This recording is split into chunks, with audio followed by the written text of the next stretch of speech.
Welcome everyone in a new episode of the Cyber Corner podcast. After 2 months of not posting on my YouTube channel, I'm super glad to be back with a special guest with me today in this one. And guys, I'm with Jim West, one of the great cybersecurity multi-domain expert, a cryptography expert, an author, and there are a lot of things to say about a Jim West background. Jen, thank you so much for accepting the invitation. Such a pleasure to join me. And absolutely, if you could introduce more yourself for the audience. Okay, well, my name is Jim West. I'm a multi-domain cybersecurity expert. I have almost 30, going on 33 years of experience. I've been doing cyber as long as I can remember. I have about 3, 4 pages of certifications. So I continuously train and study. So I consider myself a perpetual student. The multi-domain expert is the thing is I'm an expert in cryptography. I'm an expert in security architecture. I'm an expert in commercial solutions classified, secure engineering. There's so many things that I'm an expert in. But yeah, one of the big things that's been really grabbing a lot of attention this year has been more of the cryptography, as opposed to like AI in the past several years. But yeah, I have a lot of expertise across a lot of areas, and I speak at a lot of conferences, events around the world. I think this year I'm speaking at about 10 to 12 events this year. Absolutely amazing, and it meets our expectation as a profile to talk about a fabulous topic, which is the threat or the real threat of quantum computing. And guys, like quantum computing is a trendy topic, and what I'm doing basically in each episode that I'm putting a form for my audience and let them to select the questions for my guests. And I got a lot of questions. And this is basically, the first one, which is I got. So actually like the first question, which is what is exactly a quantum computing? And how it differ from the classical computing. Now, if I'm saying like it's a quantum computing, what is it? People they want to understand how it differ from the classical one. So, quantum computing is harnessing quantum physics, right? And we're going into a realm of, when we think of terms of like films, I'll try to give a simple explanation, then I'll give the real explanation. But when we were watching Marvel movies like Iron Man and the Hulk, Spider Man, watch, it's almost like we're in that one and zero. There's a good guy, there's a bad guy, there's a one and a zero, right? And then when they introduced the idea of multiple universes and people coming from other galaxies and these other factors, we're kind of entering into the realm of other versions of ourselves, other so forth. So with quantum physics, we introduced these new phenomenons is the best way to term it right now, where in classical computing, you have a zero and a one. You have the bits, right? It's either on or off. Well, with quantum, you introduce several other modes or phenomenons, and the two most popular right now that are being the most research on is entanglement and superposition. So in quantum computing, you can have the one zero, and then you have another state where it could be both the one and zero at the same time. Hard to explain it. The one explanation I heard from a doctor was that it's like the lights. Like right now, my lights are on, but they're also off at the same time. So the light switch, in classical computing is either off or on. But in the superposition in particular, superposition means the lights are on and off at the same time. So it's hard to imagine our brains around it because we've been raised up in a world of either good guys and bad guys, ones and zeros, and either is positive or negative, off or on. And that's kind of the two choice world we've been in with classical computers. But with quantum, we're introducing other phenomenons and other states of these properties. And so superposition is that one where there's going to add a lot of what we call exponential computing power because it gives more power to what is being crunched on the numbers. The other one that's real popular is entanglement. And entanglement is very, very powerful because it's going to completely take telecommunications to the maximum level, if you will. So what entanglement does, it takes two of these atoms, and when it does is once they become entangled, once they're in these fields of each other, they operate the same. So if you take these and entangle these particles and you put them on like any distance, it could be on the other side of the planet, it could be on the moon. When one moves in one direction, the other moves the same way. And so with entanglement, what that will do, once we're able to harness that property, which is again, it could be 5, 10, 15 years in the future. But once we're able to harness the phenomenon of entanglement, what that's going to do is telecommunications. Like right now, if we make a phone call, technically it appears to you and me and in our eyes that we are talking real time. But that's if your internet's at the maximum capacity of mine, and then in the between, there's a cloud service that's helping to bridge that gap because there is a delay. We can't measure it with our own eyes because it seems like we're real time, but there is the slightest of delays, and this is true with a lot of satellite communications as well. There's a delay. Now, when you increase the distance, such as when we're trying to talk to the moon or talk to an orbiter or satellite that we sent to, like the Voyager 1, it takes, hours to months to send the signal and to get it back because of the distance to travel. So what a entanglement will do is one side moves, the other side moves. We'll be able to harness that eventually to have instantaneous communications no matter the distance. So even though superposition will be what we see in the first emerging general purpose quantum computers, the future really is the entanglement and having instantaneous, truly instantaneous communications. Here is right now, I could say like the core question, which is people they want to understand what is the relationship between the quantum computing and cybersecurity? What is the impact, maybe if we call it? Is quantum computing gonna impact positively or negatively, the cybersecurity field? So what will quantum computing bring to the security? I think one, there's a lot of things. So first off, the big concern is encryption. Will it break an encryption standard? That's a big concern. I believe that NSA has published their post quantum cryptography algorithms, which we have a lot of lattice-based encryption standards that have been added or approved by NIST. And the reason why they have these lattice-based algorithms is because they do know that RSA and ECC are at significant risk of quantum attacks. And so having these lattice space takes us into a new level of that.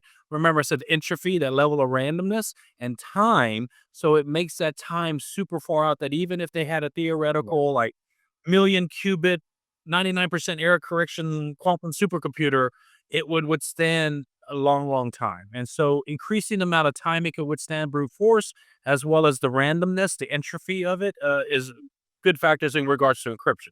Now, when you speak about cybersecurity, there's going to be different things that a quantum computer theoretically could do. And those are things where it could break older types of encryption, meaning encryption standards that were maybe from 5, 10, 15 years ago. Let's say like AES 128.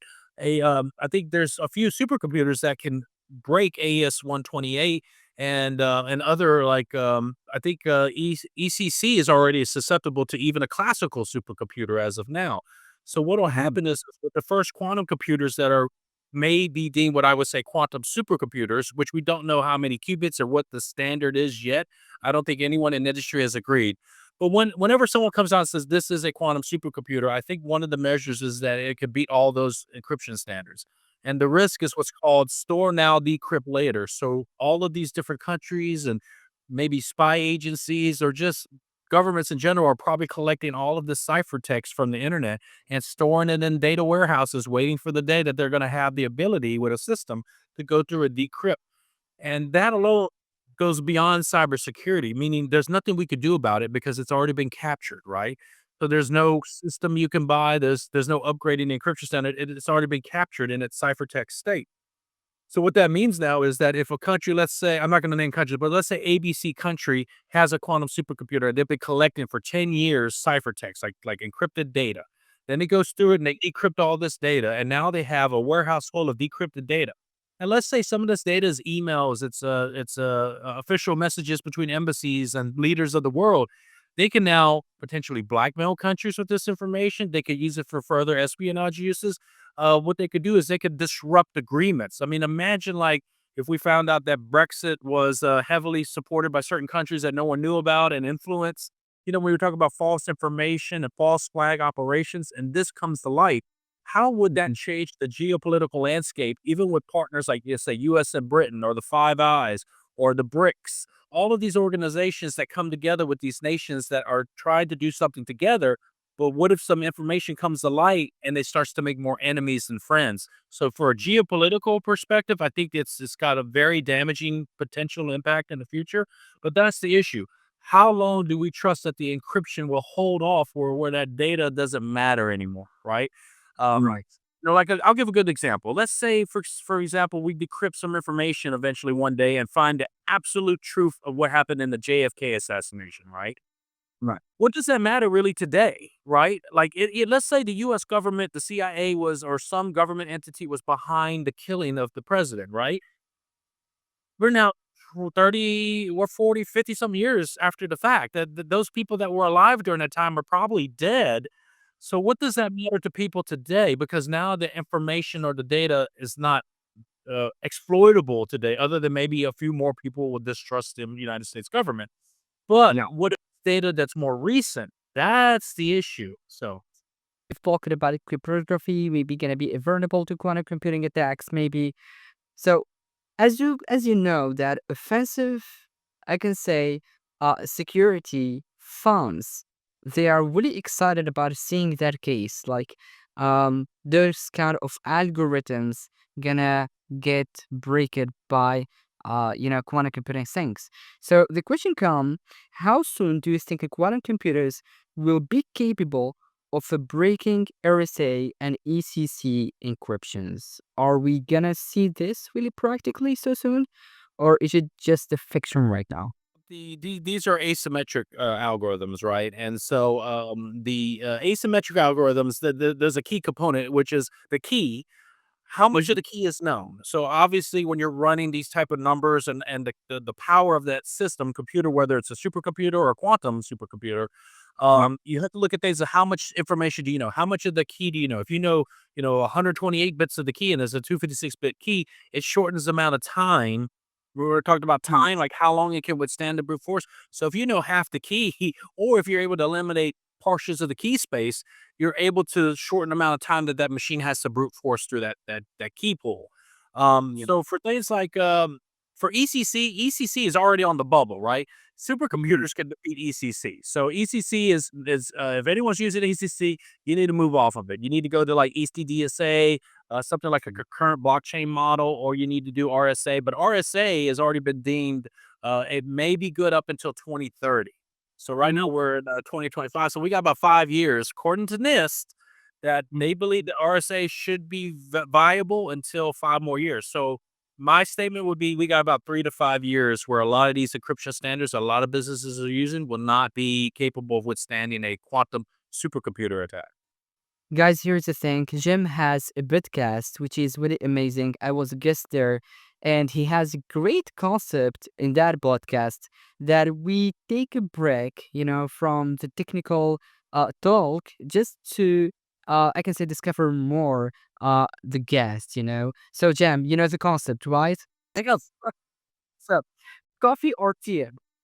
coffee or tea. I'm not a big coffee person. I've never been a coffee person, and I when I drink tea, I grew up in the South in Louisiana and Texas, and of course tea, but it has to be iced tea, lots of sugar, lots of lemon, but yeah, iced tea. This is really interesting. You know why? Because, people work in IT that consume, the coffee a lot. We are coffee consumers. Yeah, my brain is running all the time. Exactly. So I know that you're moving from a country to country. You're providing amazing conferences. I can say like right now you're based in Kuwait. So the question come right now when we talk about the home. What's one thing you miss most about the U.S.? So. Do you guys? Mm. I'm planning a month. I'm going to be in Japan for all of April, so I'm visiting some colleges and doing some cyber talks and some author workshops in Japan. So I'm really excited for that. So all of April, I'm going to be in Japan. And but when I talk about the states, we were looking at like Okinawa, for example. There's a Costco on Okinawa. Mm. And if anyone doesn't know what a Costco is, it's like a big warehouse where people get a membership and they could buy like a bag of rice that'll last you like a year, or a pallet of like macaroni and cheese. They sell things in bulk. And they also in their store at Costco, they have like a little food area where they'll get you like a hot dog and a soda for like $1.25. Or they'll have like a slice of pizza and a drink. So it's one of those things from the States. I used to be a member of Costco in the States. So I do miss that Costco experience, even though a lot of Americans, if they're watching this, would be like, Costco, really? But really, that's what I do miss. I miss the little things like being able to go to a Costco and like a Walmart supercenter. Even though we have great food choices here in Kuwait in the Middle East, there's this wonderful shopping and wonderful options. But sometimes you kind of miss those little things at home. But yeah, I would say Costco for me. Right now, coming to traveling. So if you want to visit, the next country, I can say, where would you go?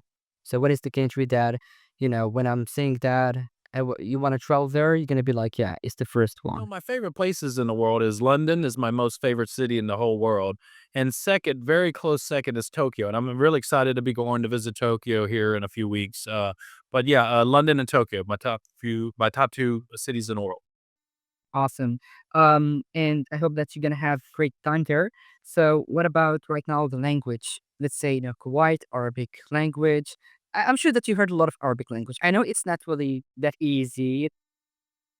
Oh, Crypto Project and our tagline is Yalla, which is let's go in English, right? Yalla. That's Let's say. yeah, Yalla would be one of my favorite Arabic words. Thank you so much for sharing and being open to this. Coming back right now to the topic. So the next question comes, which is, what are the biggest cybersecurity vulnerabilities exposed by quantum computing? Now, when we think about vulnerabilities, what kind of vulnerabilities that they're going to be exposed by the quantum computing itself? Well, other than just having things like the encryption concern, as far as cybersecurity general concerns, I mean, think about how like when AI first came out about a year and a half ago and how much better it's gotten like every day and every week it's better, better. And there's like another 10 really, really good GPTs out there. And like China had Deep Sea. There's another one. Like every week we got a new announcement in AI, something bigger, faster, faster, faster. All quantum computing really is going to do as far as once it enters into the internet, into the world, it's just going to make things faster, make a Alice big data set, faster, right?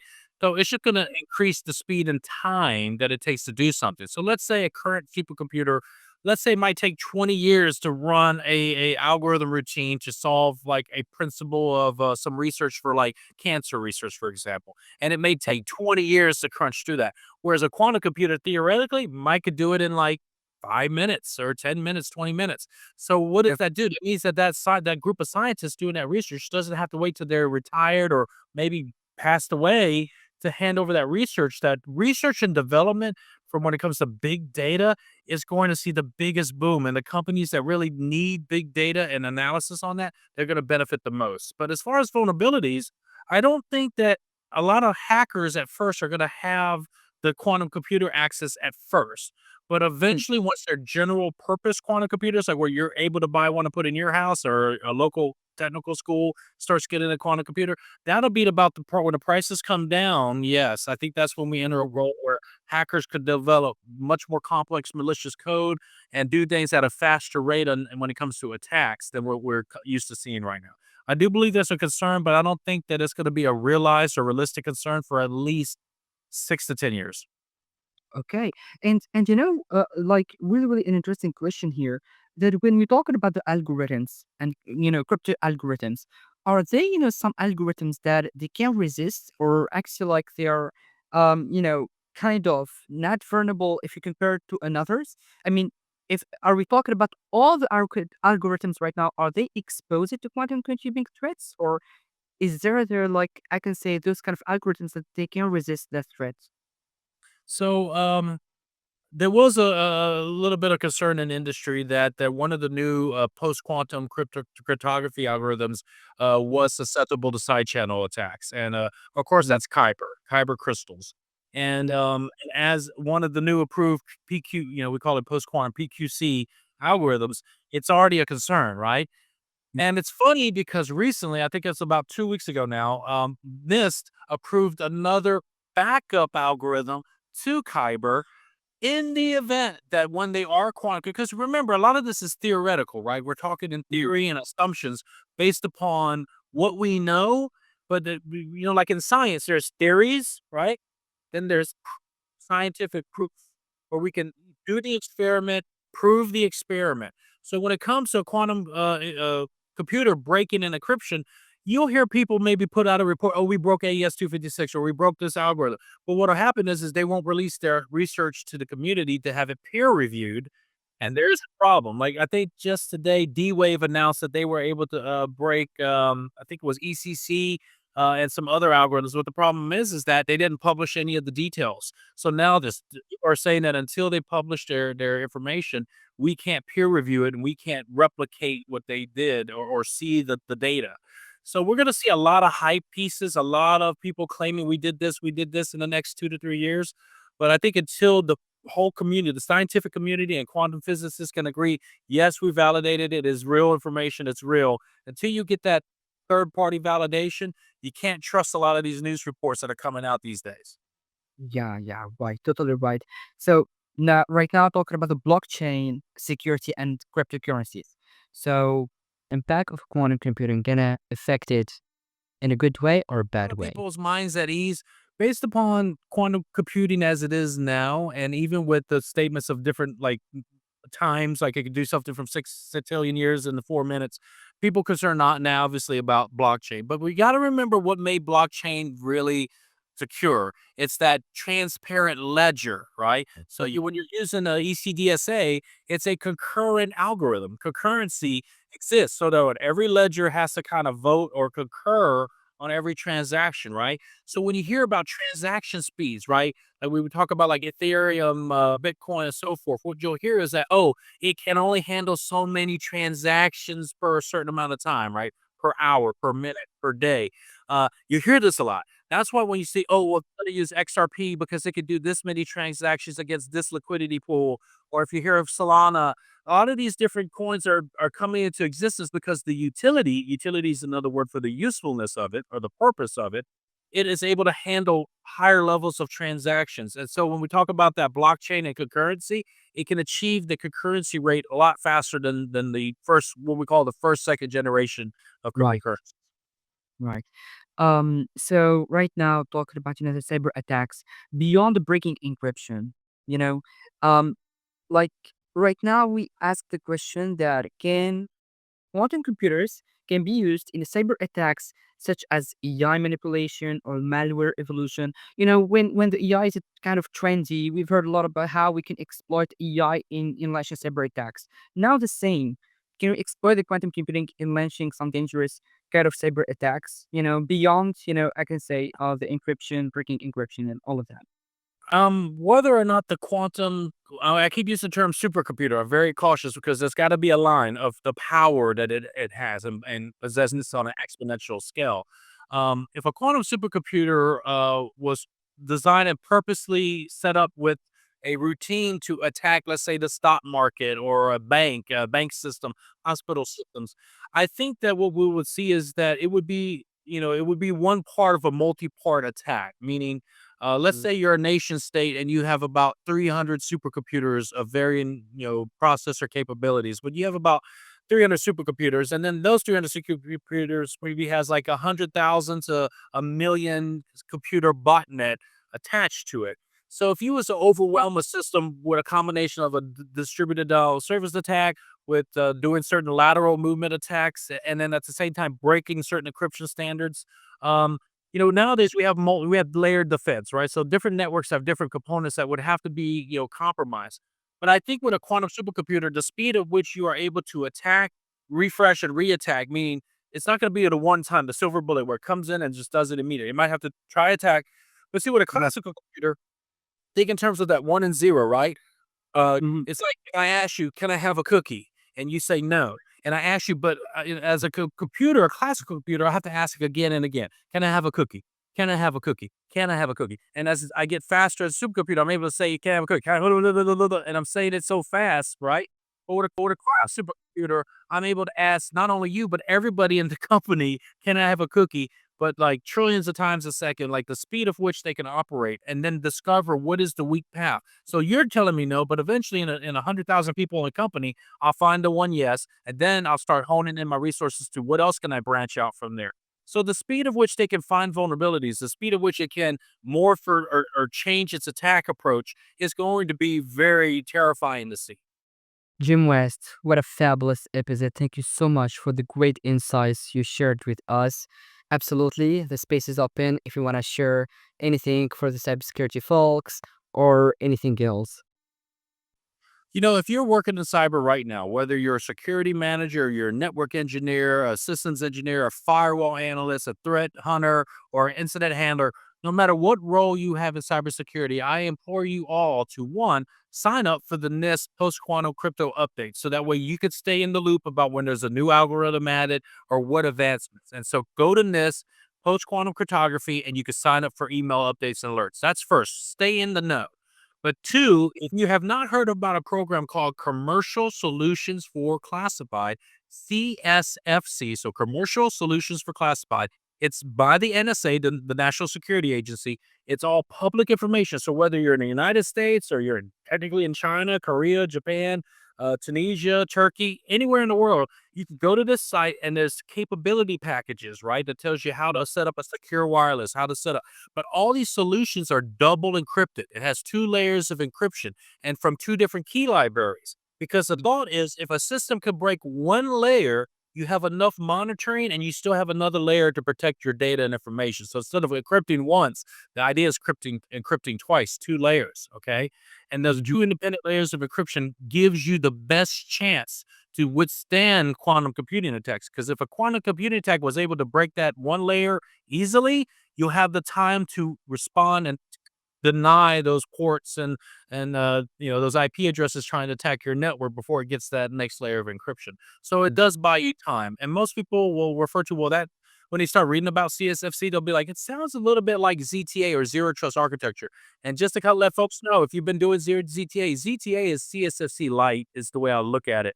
Unless it employs 2 independent layers of encryption, it's kind of CSFC solution. But zero trust architecture is pretty good to stand attacks in the future. But the most important thing is if you look at that CSFC program, there's a list on there called Trusted Components List. This is a list of Cisco, Juniper, Aruba, different type of devices for your network enterprise, where it's been tested and validated and approved by the NSA. What does that mean? For all you network engineers, firewall people, systems people, make sure that if you're doing a technical refresh project, that you're advising your leadership and the managers are advising their executives that, hey, we want to go with this Cisco model instead of this, or this Juniper model, or this Aruba, or this, whatever the manufacturer is, because those devices on that list have been approved by the NSA. So why would you buy anything else in the world except what's on that list? Because if you have to go to CSFC, one of the major things is having very secure components. So my last one is read about CSFC, sign up for this PQC updates, and then just look at that trusted components list for any tech refresh projects in the next 3 to 5+ years, because getting those refresh projects, replacing your routers and switches and your gateways and your firewalls with these approved trusted products get you already 40% of the way into having to implement the 2-layer encryption solution. So that's about the best advice I can give. Thank you so much for all the amazing insights you shared. And absolutely gonna be a pleasure if you want to join us in other episodes. Thank you so much. Thank you.